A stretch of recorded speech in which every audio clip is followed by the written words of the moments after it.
يا صباح الفل على عيونكم، ازيكم عاملين ايه؟ يا رب تكونوا بخير. النهارده بقى نزلت السوق، قلت اعمل لكم جولة في السوق ونشوف الاسعار ونشوف الدنيا ماشية ازاي. ولقينا اللي يبقى الحال على ما هو عليه. ربنا يا رب يرفع عننا البلاء والغلاء. ربنا يجعلها ايام مفترجة علينا، ادعوا في الايام المفترجة دي. ربنا يرفع عننا البلاء والغلاء، اللهم امين. طبعا نزلنا بقى نشوف اسعار السمك. طيب، نشوف بقى السمك البلطي وصل ل60 و65 وراح النار. اه والله انا بقول الاسعار راحت النار فعلا. انا طبعا مش باكل غير السمك البلطي والجمبري ولو هاكل مشوي يبقى ماكريل، وباكل مكرونه برضو. البسارية دي بعشقها، يعني احسن من الجمبري عندي. اول حاجه طبعا ده اسمه مرجان بلدي. انا بصراحه ما جربتوش قبل كده، بس ماما بتقول لي تحفه واختي بتقول لي تحفه في الاكل. فيعني قلنا بقى نجربه ونشوف طعمه عامل ازاي او هيكون ازاي. انا طبعا بيجي علينا ايام في رمضان ما بنبقاش قادرين ننزل الصبح، بيبقى ساعات صايمين ومش قادرين. فممكن تجيبيه وتحطيه في الفريزر تخزني السمك، ممكن تخزني السمك. بس افضل حاجه لتخزين السمك انتي ما تنضفوش، ما تغسلوش وما تحطيش على اي ميه. انتي بتنقليه من كيس لكيس وبتحطيه في الفريزر. هو انا مش عارفه السمك اللي هو ماسكه دوت، مش فاكره اسمه صراحه. كان عمال يقنعنا ان دوت لو عندك اطفال ياكلوه وتحفه. مع ان انا ولادي بيغلبوني مش بياكلوا السمك، يعني عشان ناكل اكلة سمك بينشفوا ريقي كده، عشان ناكل يوم سمك ما بياكلوهوش نهائي. فبيقول لو عندك اطفال بيقنعك ان هي فعلا هياكلوه هياكلوه. دي بقى المكرونه البلدي. المكرونه البلدي دي بقى اللي حكايه. سعر المكرونه البلدي ب70 وب50. دي بصراحه لقيناها ب50. فكانت جميله قوي. طبعا اتدبست تدبيسه ايه، اختي طبعا على قلبي زي العسل. الام واختي قالوا انت خزنتي السنه اللي فاتت وما خزنتلناش لا سبانخ ولا بسله. لازم السنه دي تخزني لنا بقى الخضار بطريقتك. صراحه هما دقوا عندي السبانخ والبسله، والله بتاع تخزين السنه اللي فاتت بيقولوا لي تحفه. فقلت بقى السنه دي يلا الدور عليهم بقى نخزن لهم. شوفوا بقى السمك جبته يا دوبك بس اتنقل من كيس لكيس نضيف ويتحط في الفريزر بالشكل ده. تعالوا بقى هنا ننضف السبانخ ونشوف هنخزن السبانخ ازاي. انا بنضف السبانخ وبعد كده اغسلها، يعني بنضفها الاول واغسلها وبعد كده اخرطها. في ناس بقى بتخرط السبانخ الاول، يعني في ناس بتخرطها وبعد كده تغسلها. بس انا شايفه ان طريقه ان انتي تغسلي السبانخ الاول بالطريقه دي بتنزل اي طينه واي حاجه فيها في طبق كبير كده او في حاجه كبيره، وتروحي غسل السبانخ ونقعاها بقى وتاخد وقتها في النظافه. طبعا ماما نزلت بقى معايا عشان تساعدني لان الكميه كانت ما شاء الله، احنا كنا جايبين سماح كتير. وكمان هنزل لكم الفيديو اللي بعد ده ان شاء الله، تخزين للبسله. دي كل الكميه كده اللي عملناها. دي الخضره قطعتها شبت وكزبره قطعتها على بعضها وخلطتها لان انا مش هستخدمها على النار. ودي بقيه السبانخ. دول 5 كيلو ما شاء الله لا قوه الا بالله.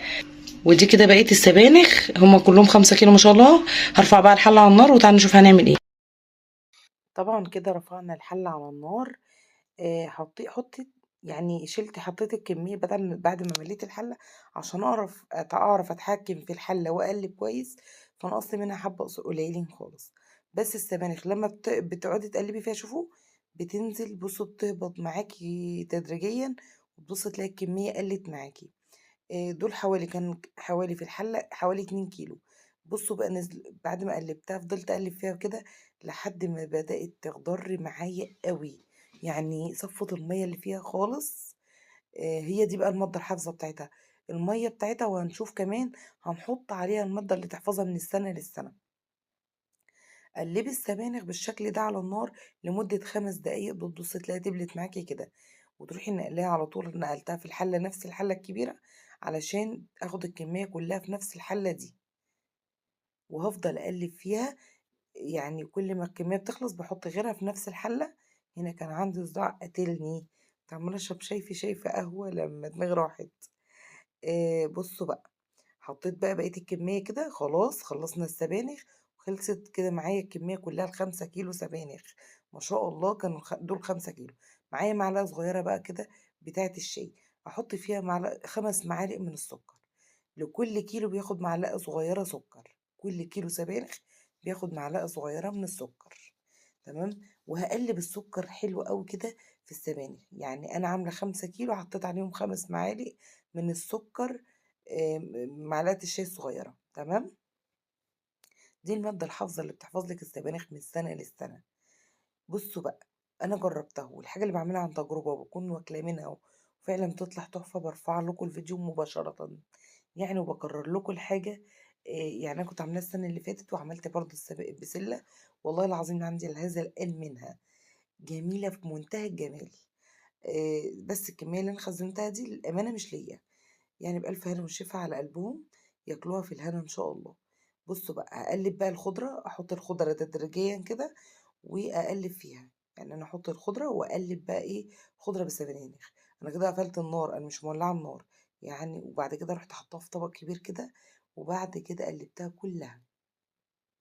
عايزه اقول لكم ان انا حطيت الخضره على السبانخ بعد ما خلصت السبانخ. يعني الخضره مش بحطها تستوي مع السبانخ او تتقلب مع السبانخ وهي على النار.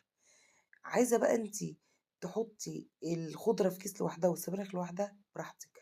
عايزه تعملي زي ما انا عملت كده، براحتك برضو. بس انا بفضل ان السبانخ تتخزن الخضره معاها، ويطلع الكيس على الحله كده على طول. خزني بقى الكمية اللي انت عايزاها في الكيس زي ما انت عايزة. انا بقيت احط مثلا حوالي يعني كيلو الا ربع او نص كيلو في الكيس يا دوبك على قد الاكلة يعني. إيه ما شاء الله، لما بتطلعيها وتحطيها بتقطع معاكي ما شاء الله في الحلة. فيعني ما حبيتش اكتر في الكيس اوي، انا حطيت على قد استخدامهم يعني. هربط بقى الكيس كده وفرغي، اهم حاجه تفرغي الهواء اللي في الكيس خالص خالص يعني. تفرغي الهواء كويس جدا اللي في الاكياس، وتربطي الكيس كويس قوي، وتحطيه وتسويه كده علشان ما ياخدش معاكي مساحه في الفريزر، تساوي الكيس كده سوا بعضه. يعني بصوا بفرغ الهواء ازاي، واروح رابطه الكيس، وباقي الكيس اروح فارده فيه السبانخ زي ما انتم شايفين كده. ده الكمية دي شايفين ما شاء الله، تكفي يعني تكفي أسرتك ما شاء الله الكمية. طبعا بتنفع بقى في حاجة إن جالك ضيف كده ومحتاجة تعملي أكلة سريعة، بتبقى مخزنة الخضار في التلاجة، بينفع في كده بقى. يعني جالك مثلا جيتي في رمضان في مشوار ورجعت متأخرة، فبرضه التفريزات دي بتنفع. بيجي عليا وقت بيبقى نفسي مثلا في السبانخ، وقت السبانخ مش بيبقى موجود، في الصيف متبقاش موجودة، فهي موجودة في الشتاء. وكذلك البسلة بتبقى موجودة في الشتاء، مش موجودة في الصيف. ففي خضار كده لما بتخزنيه بصراحة، يعني اللي بتشيليه بتلاقيه في وقته، يعني بينفع. بصراحة تخزينها أنا جربتها، لقيت تخزينها الطريقة دي جميلة جدا، مريحة جدا، كأني لسه جايبة الحاجة وعاملاها. الطعم ما بيختلفش تماما، بتفضل زي ما هي. ما شاء الله ال5 كيلو قطعوا معايا 9 أكياس. وكمان ممكن تقللي الكمية، تحط نص الكمية اللي أنا حطاها في الكيس ده، حسب عدد أسرتك طبعا. هي طبعا أختي قالت لي كتري لي الكيس، خليه مثلا كيلو إلا ربع ولا حاجة. فأنا عملت لها، انت ممكن تعملي نص الكمية. يا رب يكون بقى الفيديو عجبكم ويكون خفيف على قلبكم وتكون فيديوهاتي مفيدة ليكم. ما تنسوناش بقى في اللايك والشير وسبسكرايب ودعوة حلوة من قلبكم. مفيهاش حاجة لما تخزني الحاجة وتبقي ست شاطرة كده وبنوتة زي القمر تتعلمي الحاجة. ويا رب يكون الفيديو بتاعنا عجبكم. بصوا بقى، بعد ما بردت هبدأ بقى احطها في الفريزر. استودعكم في رعاية الله، ومع السلامة.